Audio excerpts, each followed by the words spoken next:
오늘 본문은 36절에서 41절이에요. 39절에 보면 이렇게 돼 있어요. 서로 심히 다투어 피차 갈라서니 돼 있어요. 제가 어제 주보를 마무리하면서 제목을 갈라서니라 이렇게 딱 제목을 줬단 말이에요. 근데 찬양팀 찬양곡을 보니까 우리 함께 가리라. 이게 찬양은 함께 가는데 설교는 갈라서니라, 이게 말이 안 될 것 같아요. 그래서 제가 10분 양보해서 제목을 바꿨어요. 뭐라고 바꿨느냐? 연약함에서 견고함으로. 더 멋있는 것 같아요, 그죠? 연약함에서 견고함으로. 싸울 수밖에 없는 연약함을 가지고 있는 우리의 인생이 하나님 때문에 더욱더 견고해지는 은혜가 우리의 삶 가운데 가득할 줄로 믿습니다. 사람들마다 다 약점을 가지고 있어요. 부족한 점들을 가지고 있지요. 사단은 정확하게 합니다. 어디를 치면 넘어질지. 여러분이 지금 눈 똑바로 뜨고 저를 쳐다보면서 나는 시험 안 들 것 같이, 나는 괜찮을 것 같이 쳐다보지만, 사단은 여러분 딱 보고 요놈 어디를 쳐야 넘어갈지 알아요. 안 치는 것은 하나님의 은혜인 거죠. 예수님이 마태복음 4장에서 줄이실 때 사단이 나타나서 뭐를 요구해요? 떡을 만들어라. 뭐가 필요한지, 어디를 건드려야 넘어질지를 알지요.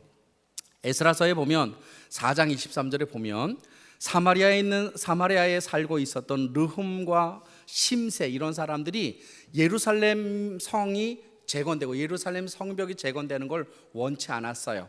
그래서 그 당시 바벨론 왕 아닥사스다에게 성벽을 재건하지 못하도록 밀서를 계속 이렇게 조서를 받아내려고 밀서를 보내고 고소하는 거죠. 고소. 또 뭐라고 고소하느냐, 이렇게 고소를 해요. 아닥사스다 왕에게 만약에 이들이 예루살렘으로 가서 만약에 성벽을 건축하게 된다면 조공과 세금을 납부하지 않게 될 것입니다. 이렇게. 아니, 점령국이 조공을 내야 되고 세금을 내야 되는데 그거 못 받게 될 거다라고 얘기하는 얘기를 듣고 아닥사스다 왕이 그럼 찢지 못하게 해라, 이렇게 명령을 내리죠. 오늘 우리가 이렇게 믿음 안에서 예배 드릴 수 있는 것도 주님의 귀한 은혜인 줄로 믿습니다. 오늘 본문을 통해서 연약한 우리가 어떻게 굳건하게 살아갈 수 있을지 그 관점으로 본문을 한번 우리가 묵상해 보려고 그래요. 오늘 본문은 누구나 다 알아요.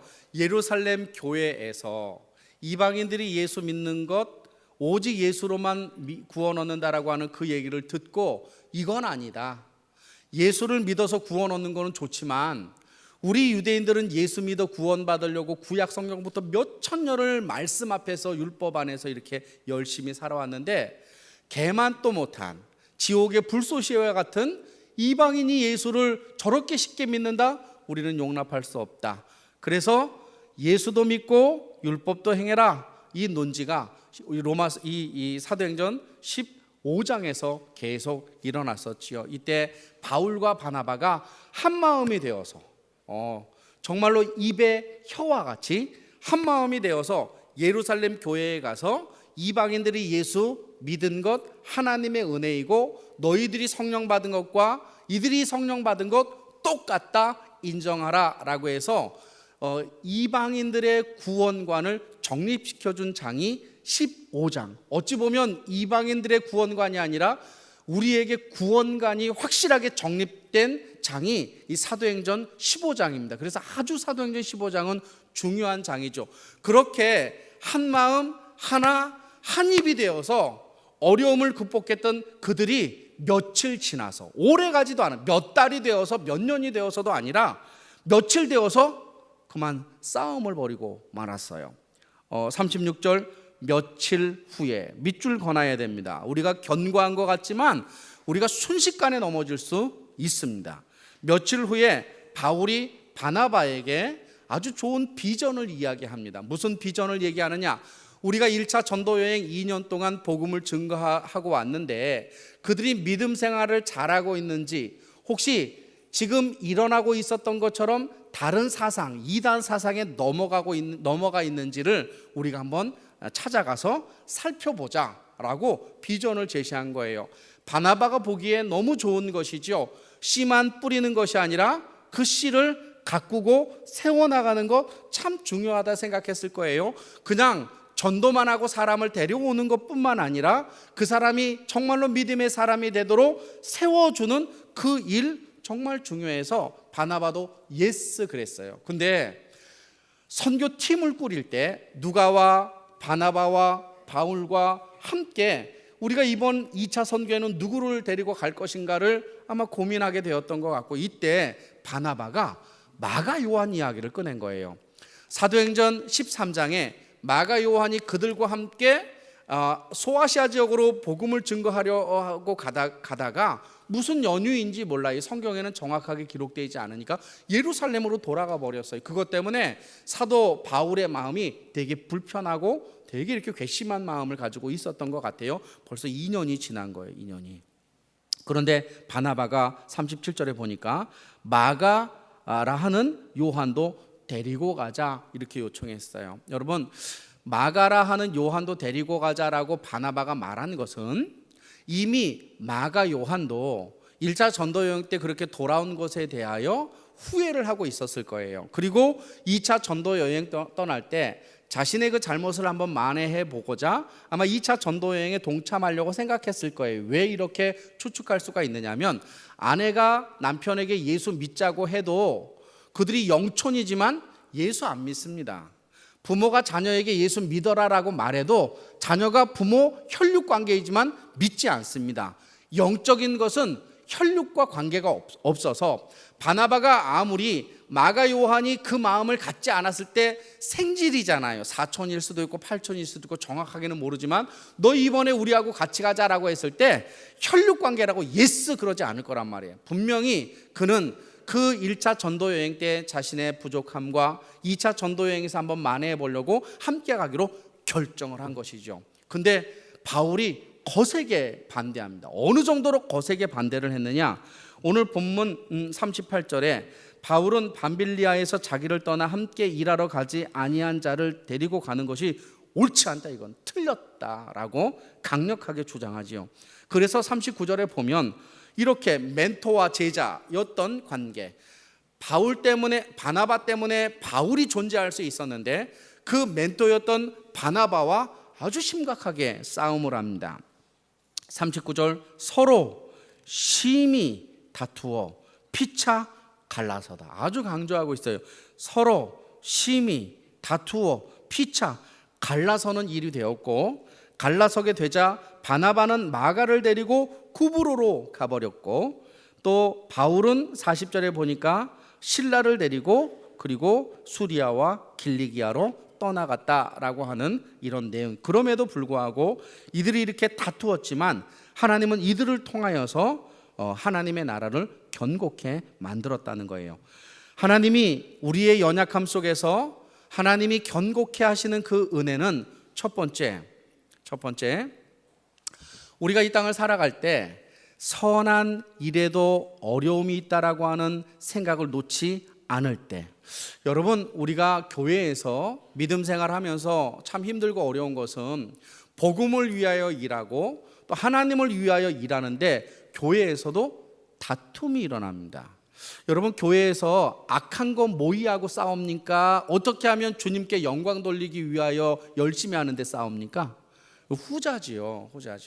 어떻게 싸워요? 싸워도 용서하지 않아요. 그래서 혹자는, 이런 표현은 별로 그렇게 좋지는 않지만 쉽게 이해할 수 있어서, 예수 믿지 않는 사람은 술 한 잔이면 끝나는데 예수 믿는 사람은 한번 갈라지면 끝까지 간다라고 할 정도로, 우리가 하나님의 사람으로, 또는 특별히 이 친구들이 1차 전도 여행 때 돌아보았던 그 교회들을 살피자 너무 좋은 거였죠. 진짜 좋은 거였어요. 근데 마가 요한 한 사람을 데려가느냐 데려가지 않느냐로 말미암아 두 사이의 관계는 완전히 깨어지고 말았다라고 하는 사실이죠. 하나님을 일을 할 때 우리의 삶 가운데도 그런 일들이 분명히 있습니다. 근데 그럴 때마다 우리가 어떻게 생각해야 되느냐 하면, 우리가 하는 이 열심 속에서도 누가 틈탈 수 있다?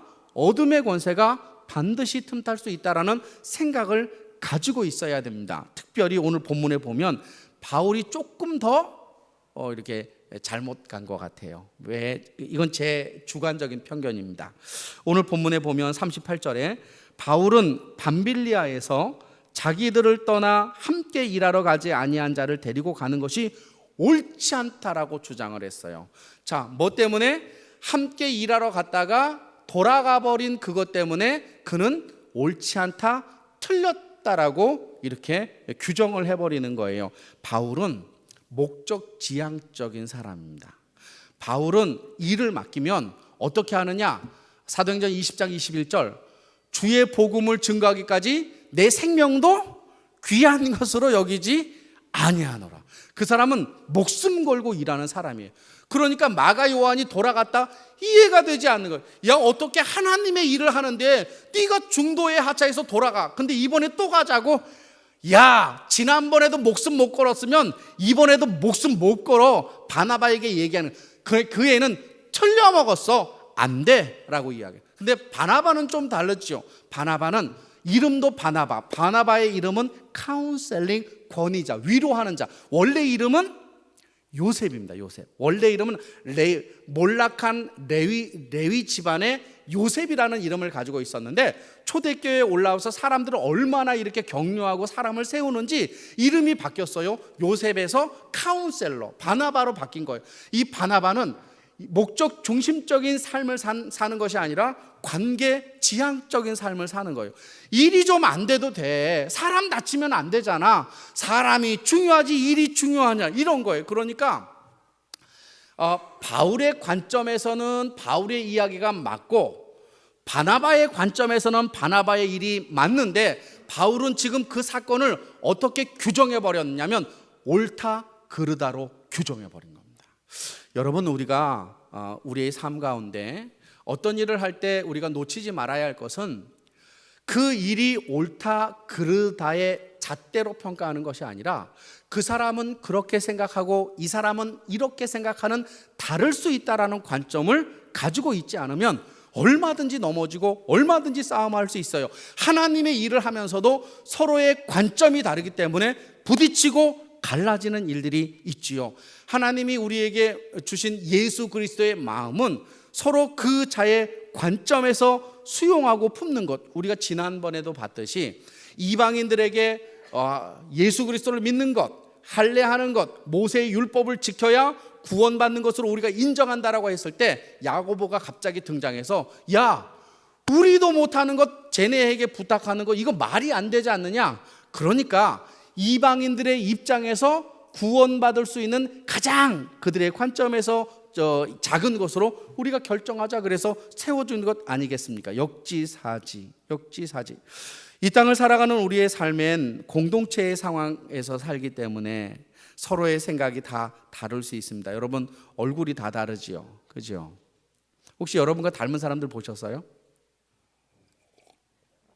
저는 가끔 가다가 사람들이 얘기할 때 예전에는 젊었을 때는 목사님 이 사람을 이해할 수 있는 사람이 있나? 전영록 닮았어요 이렇게 얘기했어요.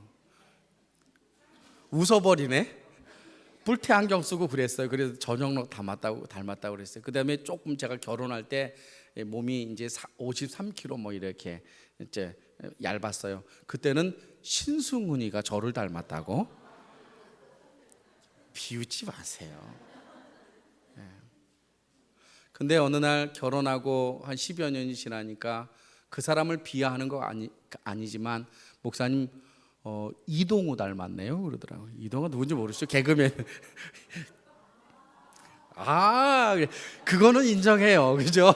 신승우가 이거는 아니지만 당신이 이동우 닮았어. 이거.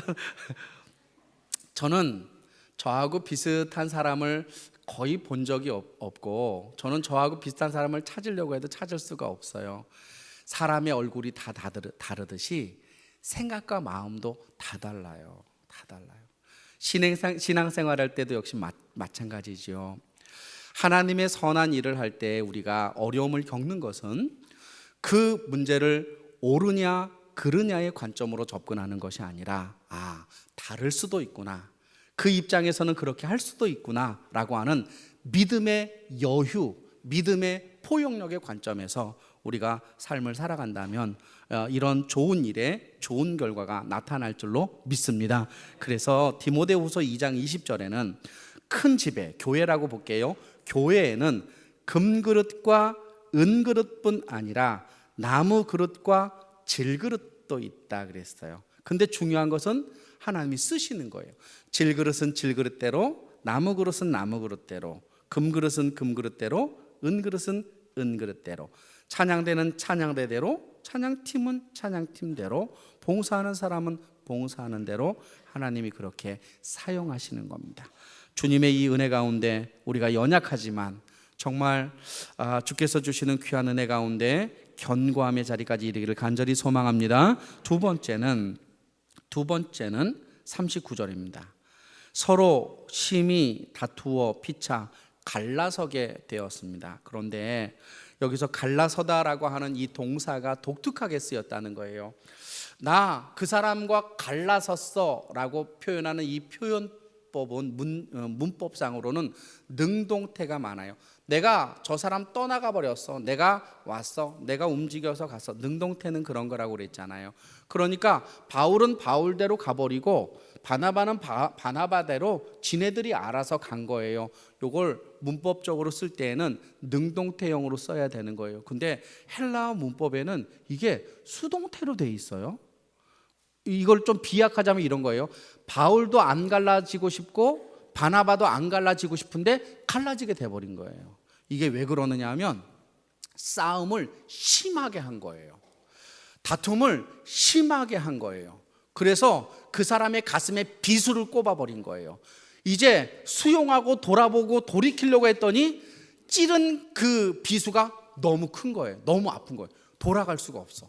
이미 엎질러진 그것 때문에 서로 돌아볼 수가 없는 거예요. 왜 가끔가다 여기 젊은 부부들, 수환 형제 아내가 왜 안 왔어? 애 낳았어? 어디? 그쪽도 수환이구나. 저쪽은 신수환이고 저쪽은 김수환이고. 어디 있어? 오늘 옆에 있구나. 애 낳나. 나는 또 두 사람 나중에 끝나고 나서 얼굴 트고 이름도 같은데.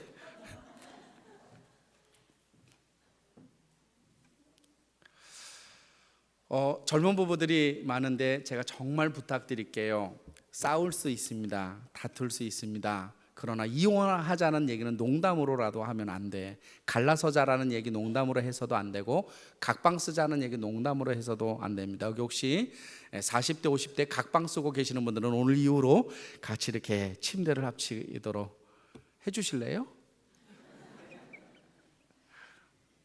돌아갈 수가 없는 겁니다. 이미 상처를 깊이 찔러서 하지 말아야 할 말들까지도 던져버려가지고 돌아설래니 돌아설 수가 없어서 문법적으로 수동태를 만들어버린 거예요. 이제 갈 수가 없는 거예요. 갈 수가 없는 거예요. 우리가 두 번째로 생각할 때 연약함에서 견고함으로 가는 두 번째는 우리도 연약하다라는 사실을 인정해야 된다는 거예요. 우리는 사도 바울을 보면서 대단한 인물이라고 생각하고 바나바를 보면서 대단한 인물이라고 생각하지만 바나바와 바울도 하나님이 아니라는 사실을 기억해야 합니다. 여러분 이 중에 안 넘어질 사람 있을 것 같아요. 제가 여러분의 입맛에 안 맞을 수도 분명히 있습니다. 여러분의 입맛에 맞을 수도 있고 저는 언제든지 넘어질 수도 있고 또 열심히 잘할 수도 있습니다. 우리 모두는 하나님 앞에서 하나님의 백성 모두는 언제나 연약한 존재일 수밖에 없어요. 그게 제 논지가 아니라 성경의 논지입니다. 하나님이 뽑으신 아브라함이 시도 때도 없이 넘어져요. 언제까지 넘어져요? 21장 창세기 21장에 100세가 되어서 아들을 낳기 바로 전장인 99세 때 얘는 내 누이다라고 아비멜렉에게 말해버려요. 블레셋 왕 아비멜렉에게 자기 목숨 구하려고 자기 아내를 팔아버리는 거예요. 얘는 그냥 내 누이라고. 12장 75세 때도 그 일을 저질렀고 20여 년이 지난 그 99세 때도 똑같이 연약해서 자기 목숨 자기가 지켜보려고 거짓말까지 했던 자가 누구예요? 그게 아브라함이에요. 근데 그럼에도 불구하고 100세가 되니까 하나님이 약속하셔서 그에게 누구를 주셨어요? 그에게 아들을 주신 거예요. 그의 믿음보다 더 언약을 지키시는 신실하신 하나님의 은혜 때문에 그가 그렇게 된 것이지요. 여러분, 우리는 주님의 은혜 없이 설 수 없는 존재입니다. 우리가 연약하지만 연약함에도 불구하고 주님의 은혜가 우리에게 있기에 우리가 설 수 있는 거예요. 이삭은 안 그랬습니까? 야곱은 안 넘어졌습니까? 다윗은 안 넘어졌습니까? 솔로몬은요? 예수님의 12제자는요? 바울은요? 바나바는 안 넘어졌습니까? 성경에 등장하는 모든 사람들은 다 연약한 존재이기에 우리는 하나님이 붙잡아주지 않으면 안 된다라고 고백하고 살아갈 때 우리의 연약함이 견고하게 될 줄로 믿습니다. 그래서 하나님의 은혜 없으면 다 쓰러지는 겁니다. 하나님의 은혜 없으면 우리는 쓰러질 수밖에 없는, 성령이 충만했는데 그 성령이 충만한 그들에게 사단이 틈타고 들어가네. 순식간에.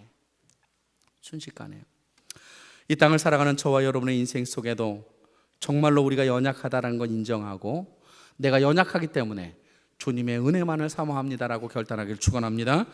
연약함에서 견고함으로 가는 것입니다. 마지막 세 번째, 오늘 본문 40절에 보면 바울은 신라를 택한 후에 형제들에게 주의 은혜의 부탁함을 받고 수리아와 길리기아로 다니며 교회들을 견고하게 했어요. 그런데 조금 전에 읽었었던 39절, 서로 심히 다투어 피차 갈라서니 바나바는 마가를 데리고 배 타고 구브로로 갔고, 그 다음에 40절, 바울은 신라를 택한 후에 수리아와 길리기아로 갔어요.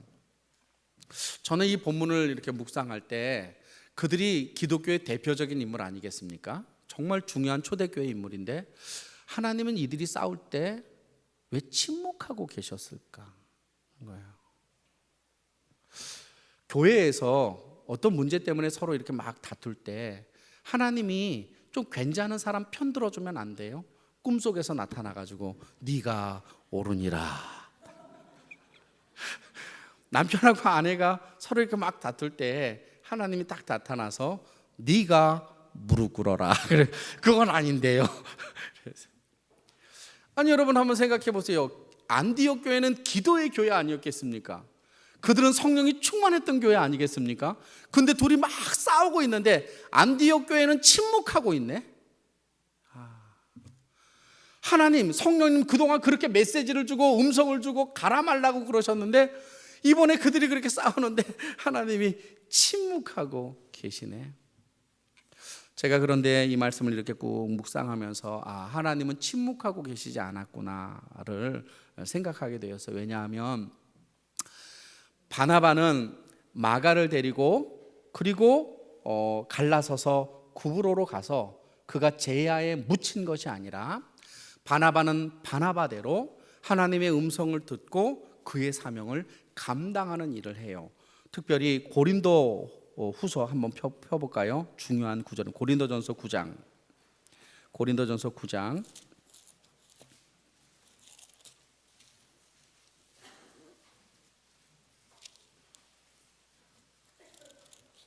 고린도전서 9장 6절 한번 보겠습니다. 6절.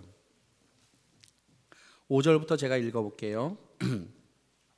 고린도 교회는 바울이 2차 전도 여행에서 복음을 전한대요. 지금 다룰 거예요. 이제 16장에서 나오는, 그러니까 여기 가기 전에 싸운 거예요. 바나바와 바울이. 고린도전서 9장 5절에 우리가 다른 사도들과 주의 형제들과 게바와 같이 믿음에 자매된 아내를 데리고 다닐 권리가 없겠느냐, 이렇게 해서 그 당시 아마 제자들은 아내들을 데리고 전도를 했던 것 같아요. 그러니까 교회들이 너무 힘든 거예요. 선교사 한 명 이렇게 후원해서 그 사람 이렇게 선교하는 것도 재정적으로 어려운데 아내들 데리고 다니는 거예요. 그러니까 두 개의 몫이 들어가니까 사도 바울이 그런 거예요. 야, 쟤네들은 아내들도 데리고 하지만 우리는 안 그렇다. 우리는 혼자 다닌다. 그러면서 누구의 이름을 언급하는데 6절, 어찌 나와 바나바만 일하지 아니할 권리가 없겠느냐. 텐트 메이커 했잖아요. 바울은 자기가 돈을 벌어서 선교를 했단 말이에요. 근데 그때 2차 전도 여행 때 똑같이 돈을 벌어서 전도한 사람이 있었는데 그게 바나바라는 거예요. 가기 전에는 분명히 다투어서 따로 갔단 말이죠. 근데 고린도에서 누가 만나요? 그 둘이 만나서 서로 다른 사역을 하는 거예요. 일은 2배로 늘어난 거예요. 하나님의 영역은 2배로 늘어났는데 더 중요한 건 이거예요. 마가 요한이 그렇게 중심이 없는 연약한 사람이었음에도 불구하고 바나바가 그를 구브로로 데려가서 나중에 이 마가 요한을 어떤 인물로 만드느냐면 성경 골로새서 4장 10절에 나와 함께 갇힌 아리스다고와 바나바의 생질 마가 이야기를, 골로새서는 옥중서신이지요. 바울이 옥에 갇혔을 때 골로새 교회에게 보낸 편지예요. 근데 그 골로새 교회에 보낸 편지에 감옥에 누구하고 같이 갇혀 있다? 마가하고 같이 갇혀 있다. 그러니까 마가가 환경이 두려워서 도망갔는데 나중에 예수를 위해, 복음을 위해서 목숨을 걸고 바울과 같이 감옥에 갇힌 상태의 사람으로 성장했던 거예요.